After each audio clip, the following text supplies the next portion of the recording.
सुप्रभात। बाबा कहते हैं, मेरे प्यारे बच्चे, तुम्हारे मन में चल रहा है ना, बहुत दिनों से तुम सोच रहे हो कि तुम मेरा बड़ा स्वरूप लेकर के आओ और सबकी तरह तुम्हारा मंदिर भी बहुत ही खूबसूरत सा हो। बहुत से मन में बातें चल रही हैं, लेकिन अभी तुम ये बात मन में रखा है तुमने कि जब तुम शिरडी आओगे तब बड़ा स्वरूप लेकर के आओगे मेरा। तो परेशान मत हो, तुम छोटे स्वरूप में भी मुझे देख पा रहे हो और मैं तुम्हारे घर में उसी स्वरूप में विराजमान हूँ। घर का मंदिर बड़ा हो या छोटा, ये मेरे लिए मायने कोई नहीं रखता है। तुम्हारा हृदय मेरे लिए मायने रखता है, जो कि बहुत बड़ा है और साफ सुथरा है। मैं तुम्हारे हृदय में वास करता हूँ। आवश्यक नहीं कि बहुत बड़ा मंदिर बना हो, पूजा का स्थान बहुत बड़ा हो, वहाँ पर तुम मुझे विराजित करो। तुमने मुझे तो अपने हृदय में विराजित किया है और हर पल तुम मेरी सेवा करते हो। मैं उसी रूप में तुम्हारे घर में विराजमान हूँ और तुम्हें ना ही कहीं भटकने की ज़रूरत है, ना ही कहीं इधर उधर जाने की ज़रूरत है। तुम्हारी शिरडी तो तुम्हारे घर में है, तुम्हारे हृदय में है और तुम अभी नहीं आ पा रहे हो, तो इसके लिए निराश मत हो कि सब शिरडी जा रहे हैं, तुम नहीं जा पा रहे हो। कोई बात नहीं, जल्दी ही आ जाओगे। कुछ काम ऐसे हैं जो तुम्हें पूर्ण करने हैं और वो काम होते ही मैं तुम्हें बुला लूँगा। मैं तुम्हें कहाँ दूर कर रहा हूँ? ना मैं तुमसे दूर हूँ और ना तुमको दूर कर रहा हूँ। मैं तो हर पल तुम्हारे साथ रहता हूँ। तुम मेरे प्रिय बच्चे हो, तुम अपने कर्म करते हो और कर्म करते हुए तुम मेरे पास बैठते हो, मुझे बहुत अच्छा लगता है। तुम मेरी भक्ति पूजा जिस तरह विश्वास के साथ करते हो और लोगों को बताते भी हो, उदी का सेवन बता रहे हो और खुद भी कर रहे हो, यही तो सच्ची भक्ति है। और कल जब रास्ते में चलते वक्त कहीं जा रहे थे, तुम्हें किसी को देख करके एक अलग भाव जागा और तुम्हें लगा कुछ पल रुक जाएं, उसकी मदद कर दें। और तुमने कई बार सोचा कि उससे बात करें और आगे चल के फिर तुम रुके, तुमने बात करी और उसकी मदद भी की।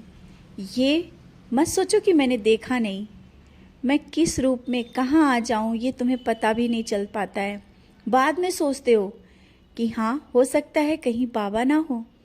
बच्चे, मैं हर पल तुम्हारे साथ रहता हूँ, हर वक्त तुम्हारे साथ रहता हूँ। हाँ, कठिन परीक्षा का दौर है, परीक्षाएं चल रही हैं, इनसे घबराना नहीं।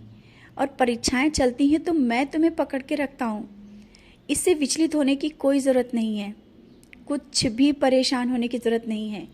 बीमारियां हैं तो वो भी जा रही हैं, उदी का सेवन करते रहो। और जिस बीमारी को लेकर के तुम चिंतित हो कि कोई बहुत बड़ी बीमारी है और पैसे की भी कुछ कमी आ रही है, आर्थिक समस्याएं चल रही हैं, बच्चे ये जीवन में लगा रहता है और कभी भी कोई भी कार्य हो तुम्हारा रुका नहीं है। बीमारी के लिए अगर खर्चे की ज़रूरत पड़ नहीं रही है और तुम किसी से मांगने की सोच रहे हो तो मत मांगना, वो इंतज़ाम कर दूंगा मैं। सब कुछ इंतजाम मैं करूँगा और कहाँ से होगा, कैसे होगा, कौन सा रास्ता मैं दिखाऊंगा, बाद में तुम्हें समझ में आएगा। हो सकता है जितने पैसों की तुम सोच रहे हो उतने की ज़रूरत ही ना पड़े, थोड़े से ही सब कुछ सही हो जाए। और इस तरह से मन को भटकने मत दिया करो। इधर उधर की बातों को सोच करके तुम इतना परेशान हो। अपने मन को जब इस तरह से विचलित करते हो ना, तो कोई रास्ता नहीं दिखता। शांत होकर के जब देखो तो सभी रास्ते दिखेंगे। और तुम्हारे मन में चल रहा है बहुत दिनों से कि साईं नाम जाप जो मन में करते हो वो लिखने का, तो ज़रूर लिखो, क्योंकि हो सकता है मन का जो भटकाव है लिखने से दूर हो जाए। एक बार अवश्य करके देखना, समय मिलेगा तो ज़रूर करो। नाम जाप मन में कर रहे हो तो लिख के भी देखो।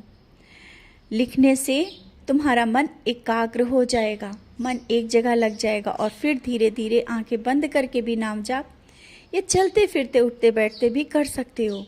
तो जो मन में आए ना कर लिया करो, ज़्यादा सोचने की ज़रूरत नहीं है कि तुम ऐसा करोगे या अच्छा है या नहीं और किसी से पूछ के करें। अरे मैं बैठा हूँ ना, तुम्हारे मन में जो आया है वो अवश्य कर लो। तुम मेरे बहुत प्रिय बच्चे हो, तुम्हारी भक्ति और विश्वास से मैं बहुत खुश हूँ। ये मत सोचो कि मैं तुम्हारी सुनता नहीं हूँ, मैं तुम्हारी ओर देखता नहीं हूँ। तुम्हें मेरी ओर देख करके क्या ऐसा लगता है कि मैं तुम्हें नहीं देखता हूँ? मैं तो मुस्कुरा भी रहा हूँ, अभी भी देखो, तुम मेरी ओर देखो। मैं तुम्हें मुस्कुरा करके अपना प्यार दे रहा हूँ, आशीर्वाद दे रहा हूँ। खुश रहा करो, हंसते रहा करो। अंदर अंदर जिस तरह से बातों को लेकर के तुम परेशान हो, मैं देख रहा हूँ। उन बातों को निकाल के बाहर फेंक दो। ये सोचो कि मैं तुम्हारे हृदय में बैठा हूँ, तो कुछ भी गलत होगा ही नहीं। अपने मन को प्रसन्न रखो।